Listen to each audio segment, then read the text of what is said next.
અત્યારે તો પેલી ઘોણીઓ બધી મશીનવાળી થઈ ગઈ છે, પણ જૂના જે દાદાઓ હશે એમને જોયું છે, બા હશે એમને જોયું છે, પેલા ગોચીનો બળદિયો હોય ને, આપણે ખેતરમાં જે બળદિયા જોડતા એ તો જો પાટા ના બોલતા, કારણ કે સીધું હેડવાનું હોય. અને ગોચીનો બળદિયો છે ને એ ગોળ ગોળ જ ફરવાનું હોય, એટલે જો એના વખે પાટા ના બોધે તો ચક્કર આવે. એટલે એને વખે પાટા બોધ્યા હોય એટલે એને એમ લાગે કે ઓહો હું તો કેટલું હેડ્યો આખા દાડામાં.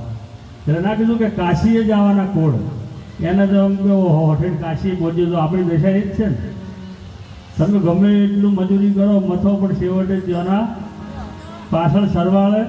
ના કીધું કે અંતે સરવાળો, મહાપુરુષે કીધું કે અંતે સરવાળો મારજો. કે સરવાળો મારો તાર છેડે શું આવે? શૂન્ય જ આવે. કોઈ વધે તો આપણે એવી મજૂરી કરી શું કરવાની? મજૂરી કરો, અમે એવું ના પાડતા મજૂરી ના કરો, કારણ કે આપણે બધા અહીંયા બેઠેલા મહાપુરુષો બધા ઘર સંસારી જ છે. અમે ફર્નિચરનો ધંધો કરીએ જ છીએ, પણ કહેવાનો મતલબ હોજ પડે, ખબર પડવી જોઈએ કે હવે આપણે આખો દાડો કમાણા એમાં હવે જો વાપરવું એમ ખાલી ભેગું કર કરે તે શું કરીશું આપણે? એટલે આ ઉદાહરણો આપ્યા છે. અને તમે અમારા હમણાં આ બધા રિટાયર થયા 58 વર્ષે. આ સરકાર છે ને તમારે 58 વર્ષે ઘેર કેમ કાઢે ખબર છે? કારણ કે હવે તમે કોઈ કોમના રહ્યા નથી. એમ જો તમે ઘરમાં જો કોઈ હાવ થાકી જાવ એટલે ઘરવાળા કહે હવે બહાર જઈને બેહો મંદિરના ઓટલે. એટલે આપણે ખરેખર આવું ભજન કરેલું છે ને તો અમને કોઈ મંદિરના ઓટલે જવાનું કે જ નહીં, નવરાત નહીં રહેતા.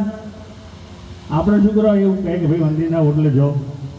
એટલે આપણે એવું કોઈક જીવનમાં પ્રવૃત્તિ હોવી જોઈએ. એવું નહીં કરો બધા ભજન જ કરો, પણ કંઈક સામાજિક સેવા કરો, કંઈકનું કંઈક પ્રવૃત્તિ કરો. તમે નવરા ના રહો, અને તમે નવરા નહીં રહો એટલે તમારી તંદુરસ્તી સારી રહે. આ મારો ખુદનો અનુભવ છે, કારણ કે મને નાની ઉંમરમાં ડાયાબિટીસ આવ્યું, હું 8 વર્ષ રેબાયો છું જબરજસ્ત. અને કોરોના આવ્યો પછી પાછી તંદુરસ્તી ખબર પડી ગઈ કે હવે આપણે કેવી રીતે રહેવું, કેટલો ધંધો કરો. એ દાડાથી ધંધો બાવલાને સોંપી દીધો અને ભજન ને સેવા જ કરું છું. 1 રૂપિયાનો ધંધો હું કરતો નથી, છતાંય મારું ગુજરાન સરસ ચાલે છે. આ દ્રષ્ટાંતો અમે ગાતા હતા પણ ખબર નથી પડતી, પણ હવે ખબર પડી છે. પણ 50 વર્ષથી જાગી જાય એટલું સારું છે. મોહગો મનુષ્ય